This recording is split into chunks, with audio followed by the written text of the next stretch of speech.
menyasar daripada oknum artis, bukan menyasar daripada oknum foto model, bukan menyasar daripada oknum putri-putri yang sudah terpilih, tidak sama sekali, tetapi mengungkap daripada jaringan bisnis prostitusi online yang sudah menggurita dan cukup besar yang terjadi ini.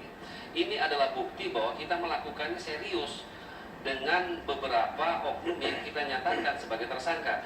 Pertanyaannya sekarang, apakah ada tersangka lain setelah nanti akan disampaikan oleh Kapolda Jawa Timur bahwa memang ada tersangka lainnya. Tetapi itu akan disampaikan secara khusus oleh Kapolda Jawa Timur untuk disampaikan ke publik.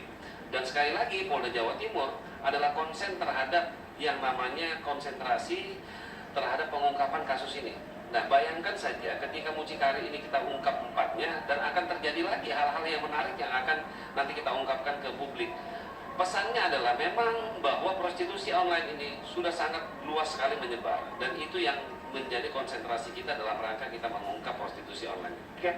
Pak Frans, tadi di awal juga Pak Frans sudah menyebutkan ada alasan objektif dan juga yuridis sehingga menerbitkan surat penahanan terhadap Vanessa Angel. Nah, apakah keempat tersangka lainnya juga tidak memenuhi dua persyaratan ini sehingga tidak diterbitkan atau tidak dikeluarkan surat penahanan? Dikeluarkan sama ya. Kita sudah menahan yang bersangkutan sudah kita melakukan TN, kita sudah menahan W, kita sudah menahan sebenarnya F, Fitria, cuman yang bersangkutan memang harus kita rawat di Rumah Sakit Bayangkara dikarenakan kondisinya. Kemanusiaan yang kita kedepankan dalam rangka kita menegakkan hukum. Yang bersangkutan 1,5 bulan lagi hamil dan kemudian memiliki anak 1,5 tahun dan gangguan kesehatan terganggu sehingga dirawat di Rumah Sakit Bayangkara. Semua ini kita terbitkan surat perintah penahanannya sebagai syarat daripada administrasi penyidikan dalam rangka kita menerbitkannya. Dan syarat objektif yang kita sampaikan adalah pasal 259 kalau nggak salah, 56 itu, kemudian 506 itu adalah bukti bahwa yang bersangkutan adalah kita sangkakan sebagai mucikari yang mana memang ancamannya di bawah 5 tahun, tetapi ini adalah pasal yang dikecualikan dalam rangka menegakkan hukum dan bisa kita lakukan penahanan terhadap mereka. Pak Frans, Anda mengatakan tadi Vanessa Angel ini terancam hukuman 6 tahun penjara ya Pak ya, dengan menyebarluaskan konten pornografi. Nah Pak, kita ingin tahu Pak, konten pornografi seperti apa Pak untuk kita mengetahui lebih jauh lagi soal kasus ini. Saya tidak pernah menyampaikan konten pornografi ya. Yang saya sampaikan adalah bahwa konten-konten baik yang bersangkutan melakukan komunikasi maupun yang melakukan upload gambar itu menyalahi kesusilaan, norma kesusilaan. Nah, siapa yang menilai ini? Bukan Polda Jawa Timur, bukan penyidik Polda Jawa Timur. Penyidik Polda Jawa Timur tugasnya adalah mereka membuat terang suatu tindak pidana, mengungkap suatu tindak pidana. Dan yang menyampaikan pendapat ini adalah saksi ahli. Saya ulangi lagi, yang menyampaikan konten ini berisi yang namanya kesusilaan, yang melanggar norma kesusilaan adalah saksi ahli. Siapa saksi ahli itu? Mereka-mereka yang expert di bidangnya, yang kita melakukan pemeriksaan. Contoh saksi ahli bahasa, contoh ahli ITE, saksi ahli ITE, saksi ahli pidana yang menyatakan bahwa konten-konten yang disebarkan ini yang berupa percakapan dan lain sebagainya sudah menyalahi norma kesusilaan dan itu dituangkan di dalam berita acara. Nah, penyidik ketika membuat terang tindak pidana ini akhirnya mengambil kesimpulan bahwa 27 ayat 1 sesuai dengan pendapat saksi ahli, inilah yang kita sampaikan sebagai bukti pertanggungjawaban kita untuk menjerat yang bersangkutan di 27 pasal 27 ayat 1 melanggar norma-norma kesusilaan tadi, konten-kontennya. Ini yang disampaikan.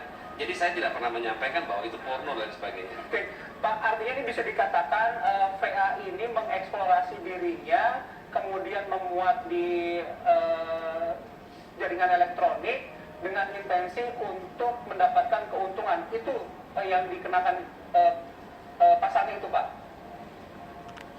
Pasal 27 ayat 1 itulah mentransmisikan konten-konten yang menyalahi daripada norma kesusilaan. Dan kalau yang ditanyakan tadi dari TV One itu adalah rekam jejak digital sebagai bukti forensik digital yang sudah kita lakukan 100%, 100%. Tetapi memang digital forensik ini perlu kita rangkaikan lagi untuk melakukan namanya rangkaian komunikasi, rangkaian transaksi, rangkaian dilakukannya prostitusi itu. Nah, di dalam merangkaikan ini ada namanya rekam jejak digital yang hasil daripada digital forensik. Itu yang sudah kita lakukan. Contoh ya, bahwa yang bersangkutan VA menyatakan bahwa dia melakukannya sekali saja, satu kali saja pada saat konferensi pers sebelumnya. Nah, kami tidak pernah membantah itu. Yang membantah adalah digital forensik, bahwa yang dilakukannya bersangkutan bukan satu kali, bahkan puluhan kali, bahkan ada di dalam negeri dan di luar negeri. Ini rekam jejak digital, bukan polisi yang bicara, hasil dari digital forensik. Nah, kalau yang disangkakan tadi 27 ayat 1 karena konten-konten yang berisi daripada transmisi ini menyalahi ketentuan norma susila yang telah disampaikan oleh saksi-saksi ahli yang sudah kita periksa, kita tuangkan dalam berita acara dan kemudian kita simpulkan sebagai 27 ayat 1 tadi. Oke. Pak, kalau memang surat penahanan sudah diterbitkan nanti akan segera ditahan pukul 20 seperti Pak Fran sebutkan tadi, apakah kuasa hukum atau pihak keluarga menyatakan penangguhan penahanan, Pak? Itu hak daripada kuasa hukum ya, pengacara, koridor pengacara. Nanti mereka akan membicarakan sebagai strategi pembelaan terhadap kliennya. Saya tidak masuk ke dalam substansi itu, karena itu wilayah mereka. Oke. Apa strategi pembelaannya, apa strategi penangguhannya, nanti kita serahkan kepada yang namanya penasihat hukum dan keluarga. Tetapi kami yakin sekali bahwa kuasa hukum akan melakukan pembelaan, dan pembelaan ini tentunya penyidik Polda Jawa Timur sudah siap terhadap apa yang akan terjadi ke depan. Salah satunya adalah bahwa penetapan tersangka ini mungkin ada pra-peradilan, kita sudah siap terhadap apa yang nanti diajukan oleh penasihat hukumnya. Baik, terima kasih Pak Fran sudah bergabung bersama kami di Kabar Petang. Selamat sore, Kombes Pol Frans. Selamat sore.